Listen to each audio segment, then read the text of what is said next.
నమస్తే morning prime time news కి స్వాగతం. నేను సాయి.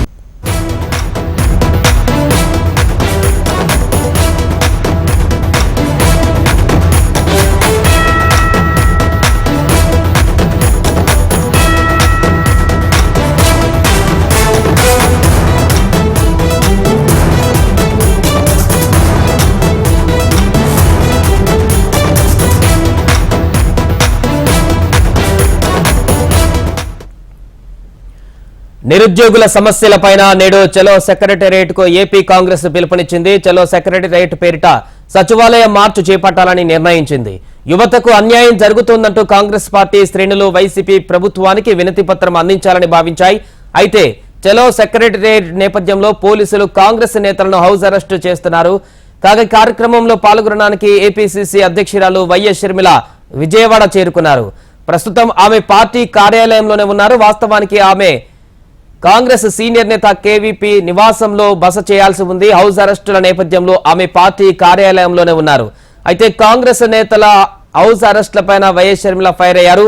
నిరుద్యోగుల పక్షాన పోరాటానికి పిలుపునిస్తే హౌస్ అరెస్టులు చేయాలని చూస్తారా అంటూ ప్రశ్నించారు. ప్రజాస్వామ్యంలో నిరసన తెలియజేసే హక్కు లేదా అంటూ వైసీపీ ప్రభుత్వాన్ని క్వశ్చన్ చేశారు. తమను ఆపాలని చూసినా, కార్యకర్తలను నిలువరించిన, బారికేడ్లతో బంధించాలని చూసినా నిరుద్యోగుల పక్షాన పోరాటం ఆపేది లేదన్నారు షర్మిల.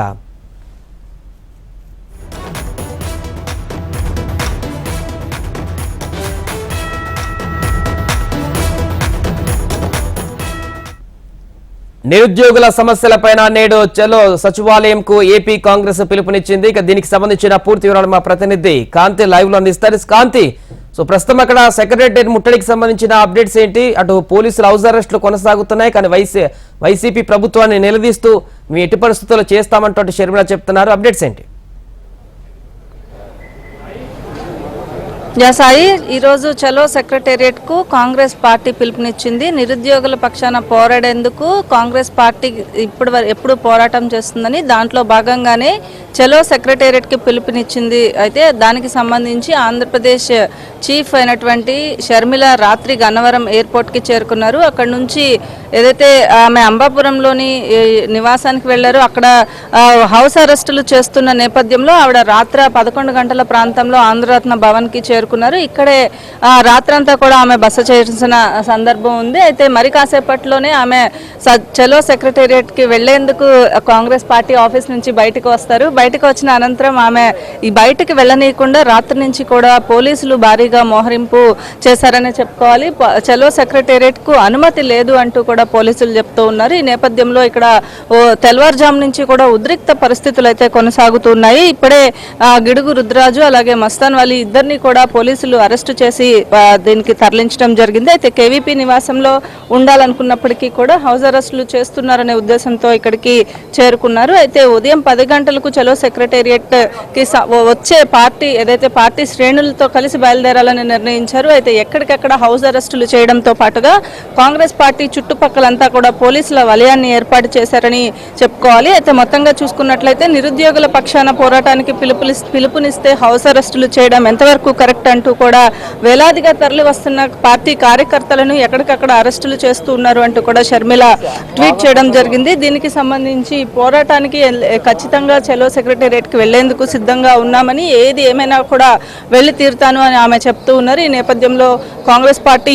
పరిసర ప్రాంతాలంతా కూడా పోలీసు బలగాలతో మోహరించారని చెప్పుకోవాలి. అయితే మరి కాసేపట్లో ఆమె బయటకు వచ్చి కాంగ్రెస్ పార్టీ ఆఫీస్ ఆవరణలో కాసేపు దీక్ష చేపడతారు. దీక్ష చేసిన అనంతరం చలో సెక్రటేరియట్ కి బయలుదేరతారని పార్టీ వర్గాలు చెప్తున్నాయి. ఇక్కడ ఉన్నటువంటి అరేంజ్మెంట్స్ చూసినా కూడా ఖచ్చితంగా ఆమె చలో సెక్రటేరియట్ కి వెళ్లి తీరుతాను అని చెప్తున్నారు. పోలీస్ బలగాలు అయితే మోహరించి ఉన్నాయి. ఖచ్చితంగా బయటకు వెళ్లేందుకు వీల్లేదు అని చెప్పి అనుమతి లేదు అంటూ కూడా పోలీసు వర్గాలు చెప్తున్న నేపథ్యంలో ఉద్రిక్త పరిస్థితులు ఎక్కడ జరగకుండా ఉండేలాగా పోలీసులు బందోబస్తుని కూడా ఏర్పాటు చేయడం జరిగింది. కాంగ్రెస్ పార్టీ శ్రేణులంతా కూడా ఇప్పటికే కాంగ్రెస్ పార్టీ కార్యాలయానికి చేరుకున్నారు. అయితే మరి కాసేపట్లో ఈ కాంగ్రెస్ పార్టీ ఆఫీస్ వద్ద ఆమె ధర్నా చేపడతారు. ధర్నా చేసిన అనంతరం కాంగ్రెస్ పార్టీ నుంచి చలో సెక్రటేరియట్ కి వెళ్లేందుకు ఆమె ఖచ్చితంగా బయలుదేరి తీరుతాను, ఏదేమైనప్పటికీ కూడా నిరుద్యోగుల పక్షాన కాంగ్రెస్ పార్టీ పోరాడేందుకు సిద్ధంగా ఉంది అంటూ కూడా షర్మిల చెప్తున్నారు. మరి కాసేపట్లో చలో సెక్రటేరియట్ కి వెళ్లేందుకు షర్మిల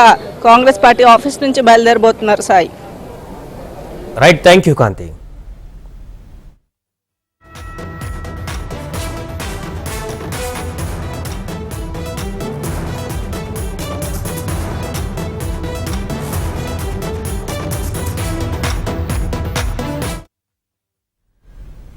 నిరుద్యోగుల సమస్యలపైన నేడు చలో సెక్రటేరియట్ కు ఏపీ కాంగ్రెస్ పిలుపునిచ్చింది. చలో సెక్రటేరియట్ పేరిట సచివాలయం మార్చు చేపట్టాలని నిర్ణయించింది.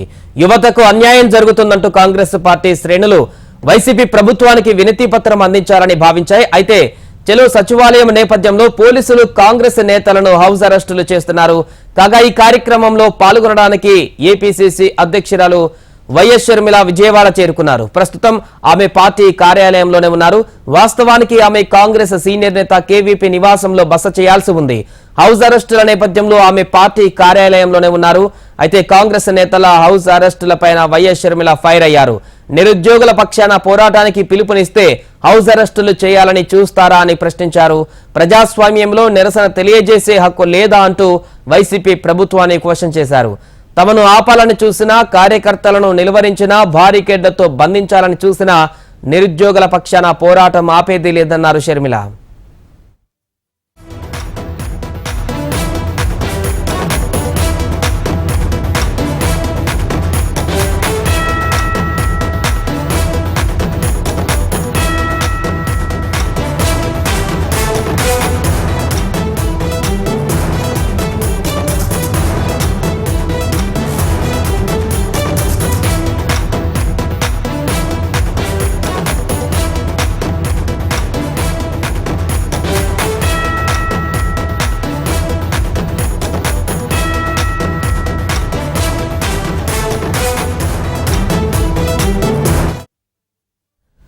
మిషన్ భగీరథపై సీఎం రేవంత్ రెడ్డి సమీక్ష చేయనున్నారు. మిషన్ భగీరథపై వచ్చినటువంటి ఆరోపణలపైన ఇప్పటికే విజిలెన్స్ విచారణకు ఆదేశించింది ప్రభుత్వం.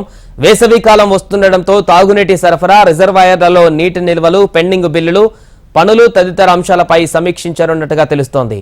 ఇప్పటికే గ్రామాలలో నీటి సరఫరా తీరుపైన పంచాయతీ కార్యదర్శుల నుంచి రిపోర్టు తెప్పించుకున్నారు సీఎం రేవంత్.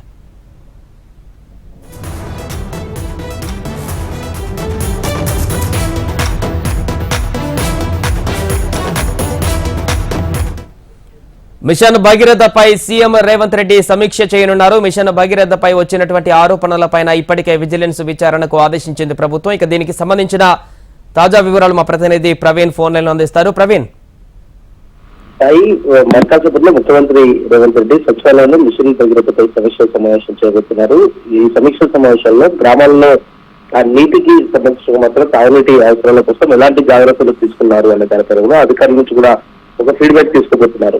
మంచినీటి సరఫరాతో పాటు రిజర్వాయర్లో నీటి నిల్వలు, అదేవిధంగా పెండింగ్ బిల్లులు, అదేవిధంగా ఆ పనులకు సంబంధించిన మాత్రం ఎక్కడెక్కడ పెండింగ్ పనులు ఉన్నాయనే దానిపై కూడా పూర్తి స్థాయిలో మాత్రం ఆ సమీక్ష సమావేశంలో అధికారులు కూడా అడిగి తెలుసుకోబోతున్నారు. ఇప్పటివరకు గ్రామాల్లో ఎక్కడెక్కడ తాగునీటి అవసరాలకు ఇబ్బందులు తలెత్తున్నాయనే దానిపై కూడా స్పెషల్ ఆఫీసర్ల పాలన ఇప్పటివరకు రాష్ట్రాల్లో కొనసాగుతుంది కాబట్టి ఆ స్పెషల్ ఆఫీసర్ల నుంచి కూడా ఒక ఫీడ్బ్యాక్ తెప్పించుకున్నారు. ఆయా గ్రామాల్లో మాత్రం ఎక్కడ ఇబ్బందులు తలెత్తున్నాయి, ఆ ఇబ్బందులు అధిగమించడానికి మాత్రం వాటర్ ట్యాంకర్లు ఏర్పాటు చేయాలా, దాంతో పాటుగా ఇప్పటివరకు మిషన్ భగీరథ ద్వారా మాత్రం నీటిని అందిస్తున్నామని చెప్పిన నేపథ్యంలో మాత్రం పూర్తి స్థాయిలో మొత్తం మిషన్ భగీరథ ద్వారా గ్రామాల్లో నీటిని అందించడంపై కూడా ప్రధానంగా దృష్టి సాధించబోతున్నారని చెప్పొచ్చు. దీంతో పాటుగా మిషన్ భగీరథ గత ప్రభుత్వంలో మాత్రం చాలా వరకు కూడా అవినీతి జరిగిందని చెప్పేసి ఒక ఆరోపణలు కూడా వస్తున్న నేపథ్యంలో మాత్రం దానిపైన కూడా విజిలెన్స్ రిపోర్ట్ ఇవ్వాలని చూసిన ప్రభుత్వం ఇప్పటివరకే కోరింది. దాదాపు 7,000 కోట్ల వరకు కూడా ఆ నిధులు పక్కదారి పట్టాయని చెప్పి కూడా ప్రభుత్వానికి ఒక నివేదిక కూడా ఇప్పటివరకు విజిలెన్స్ కమిటీ కూడా ఒక రిపోర్ట్ ఇచ్చినట్టు ఆ సమాచారం. ఈ రిపోర్టు ఆధారంగా మాత్రం ఇవాళ ముఖ్యమంత్రి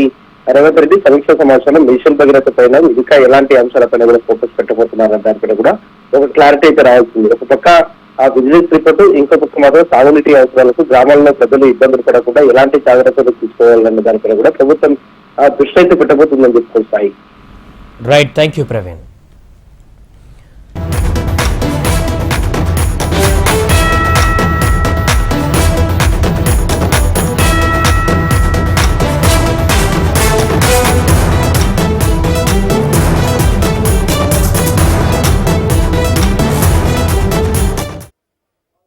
తమ డిమాండ్ల సాధనతో ఢిల్లీ వైపు సాగినటువంటి రైతుల ఢిల్లీ చలో ఆందోళన తీవ్రస్థాయి ఉద్రిక్తతల నడుమ ఆరంభమైంది. హర్యానా సరిహద్దులలో కనోరి వద్ద హర్యానా భద్రతా బలగాలకు రైతులకు జరిగిన ఘర్షణలో ఓ 21 సంవత్సరాల రైతు శుభ్కరణ్ సింగ్ మృతి చెందాడు. ఈ ప్రాంతంలోనే పరిస్థితి పూర్తిగా చేయి దాటి రణరంగాన్ని తలపించింది. పంజాబ్ నుంచి తరలి వచ్చినటువంటి రైతులను హర్యానా సరిహద్దులోనే శంభు కనౌరి వద్ద పోలీసులు భద్రతా బలగాలు అటకాయించారు. దీనిని రైతులు ప్రతిఘటించారు, ముందుకు సాగేందుకు యత్నించారు. దీంతో వీరిని చెదరగొట్టేందుకు హర్యానా పోలీసులు వారిపై బాష్పవాయువు ప్రయోగించారు. పలు భద్రతా వలయాలను ఛేదించుకుంటూ బారికేడ్లను తీసివేస్తూ రైతులు ముందుకు సాగడంతో అంబాలా సమీపంలోనే శంభు సరిహద్దు రణరంగమైంది. వీరిని నిలువరించేందుకు మధ్యాహ్నానికి 3 సార్లు బాష్పవాయువు ప్రయోగించారు.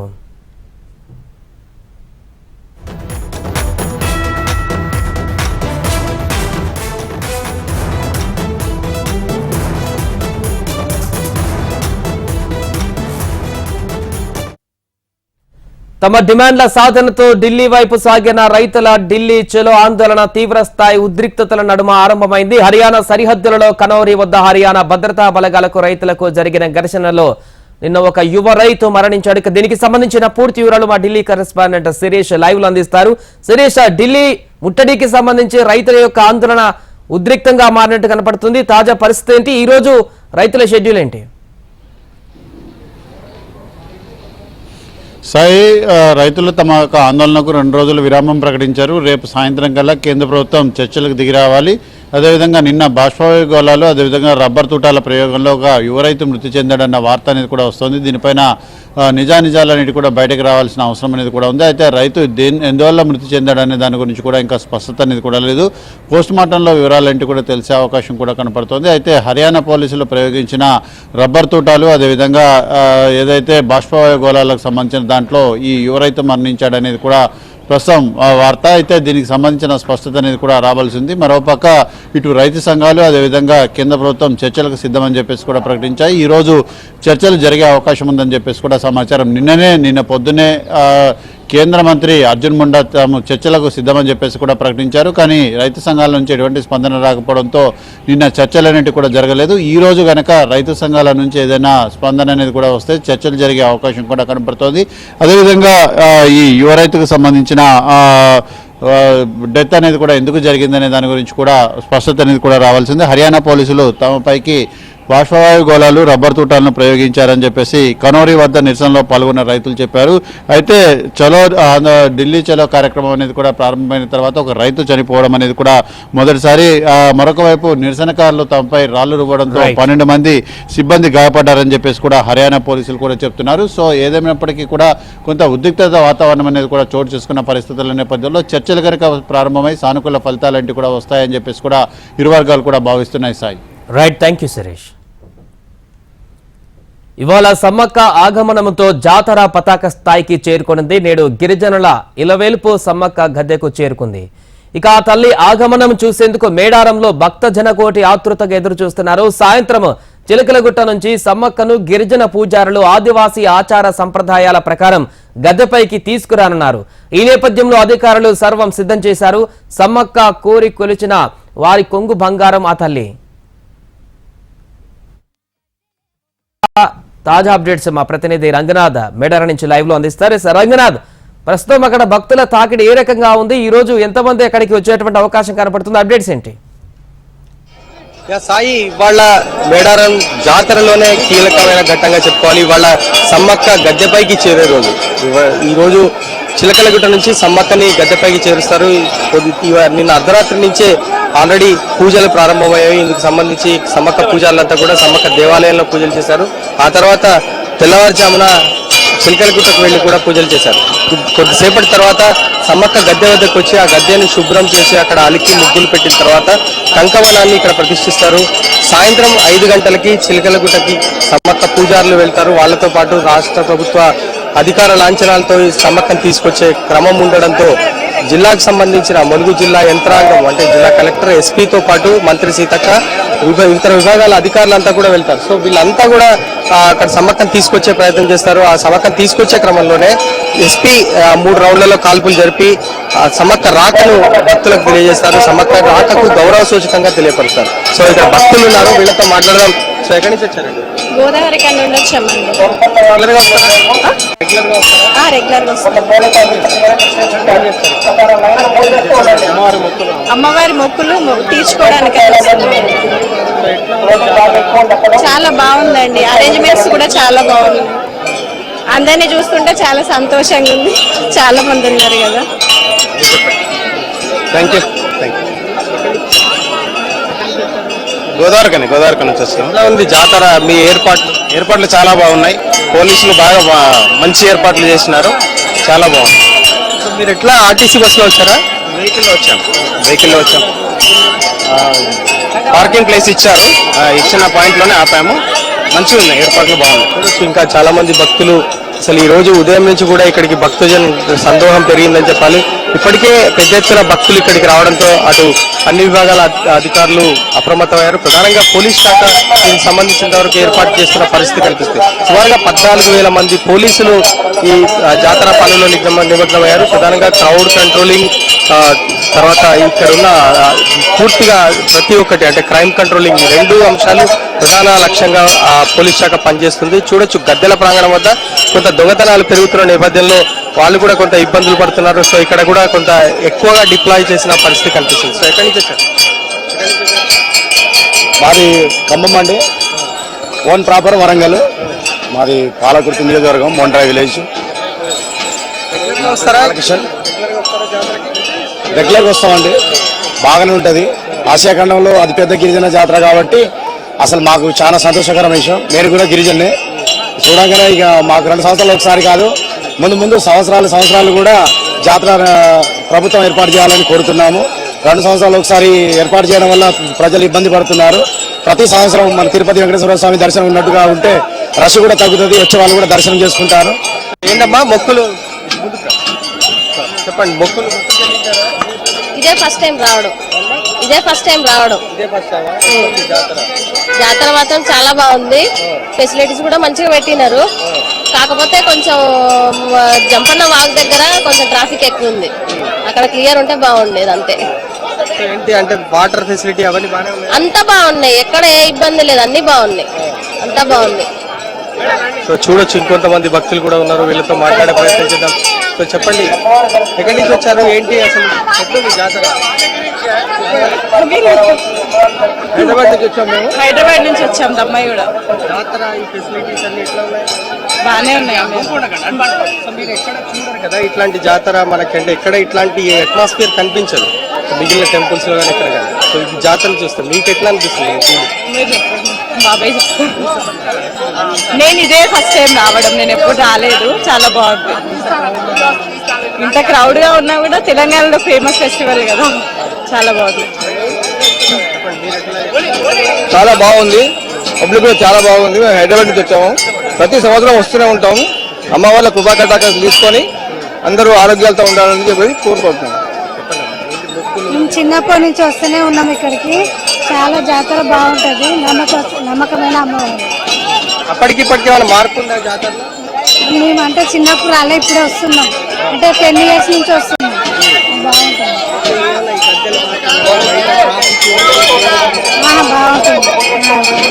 చూడొచ్చు ఇక్కడ చాలా మంది భక్తులు వీళ్ళు వస్తున్నారు. వాళ్ళ తమ ఎక్స్పీరియన్సెస్ చెప్తున్నారు. ప్రధానంగా జాతరకు మాన్నెత్తు 58 కిలోలు. ఇది 10 కిలోలు. ఇక ఇప్పుడు అమ్మకి ఇవ్వడానికి వచ్చినాం. ఇప్పుడు ఇచ్చేసి దర్శనం చేసుకొని బంగారు ముక్కు పురుగా కూడా వేస్తారా మా అన్న కోసం. హెచ్ఎంటీ ప్రతిసారి వస్తాం. ఇది 3వసారి. అంతకుముందు మా ఊరు దగ్గరనే మంచాల్లోనే వేసుకునేది. ప్రతిసారి ఇప్పుడు 3వ సంవత్సరం ఇది. రెగ్యులర్ గా ఇక్కడికే వస్తున్నాం. బానే ఉన్నాయి. ఇబ్బంది అంటే కొంచెం ఉంటది. ఇంతమంది ఉన్నప్పుడు ఇబ్బంది లేకుండా ఎట్లుంటది? అడ్జస్ట్ అయిపోవాలి. మనం సర్దుకుంటూ వెళ్ళిపోతే అమ్మ మనకు దారి చూపిస్తుంది. అంతే ఇక. జై సమ్మక్క సారక్క. ఇక్కడ ఇచ్చి కొంచెం తీసుకోవతాం ఇట్లా అందరు పంచడానికి. జై సమ్మక్క తల్లి. మంచిర్యాల నుండి వచ్చినాం. తీర్చుకున్నాం. ఏమో నాకు చూస్తున్నాం.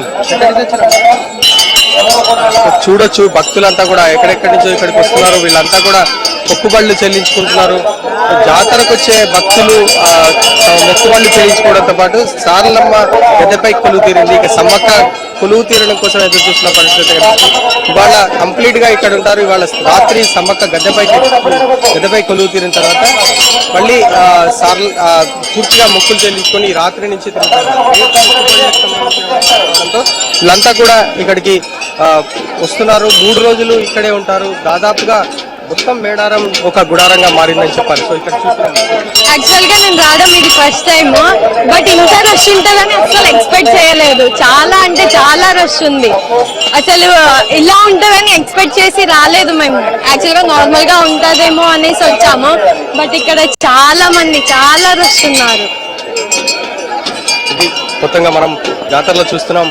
జాతరలో ప్రధానంగా మొక్కుబడ్ల పర్వం చాలా కీలకంగా చెప్పాలి. ఇవాళ జాతరకు వచ్చిన భక్తులంతా కూడా సమ్మక్క గద్దెపై కొలువు తీరే వరకు ఎదురు చూస్తున్నారు. సాయంత్రం చిలకలగట్ట నుంచి సమ్మక్క రాత్రి 10 గంటలకి జాతర ప్రాంగణం వరకు చేరుకుంటుంది. ఆ తర్వాత ఇక మొక్కుబడ్ల పర్వం మొదలవుతుంది. విఐపీల తాకిడి కూడా ఎక్కువగా ఉండే అవకాశం ఉన్న నేపథ్యంలో అధికారులు అన్ని రకాల ఏర్పాటు చేస్తున్న పరిస్థితి. ఓటు హైదరాబాద్. ఇవి బులెటిన్ అప్డేట్ చూస్తూనే ఉండండి హెచ్ఎం టీవీ. వార్త ఆగదు, నిజం దాగదు.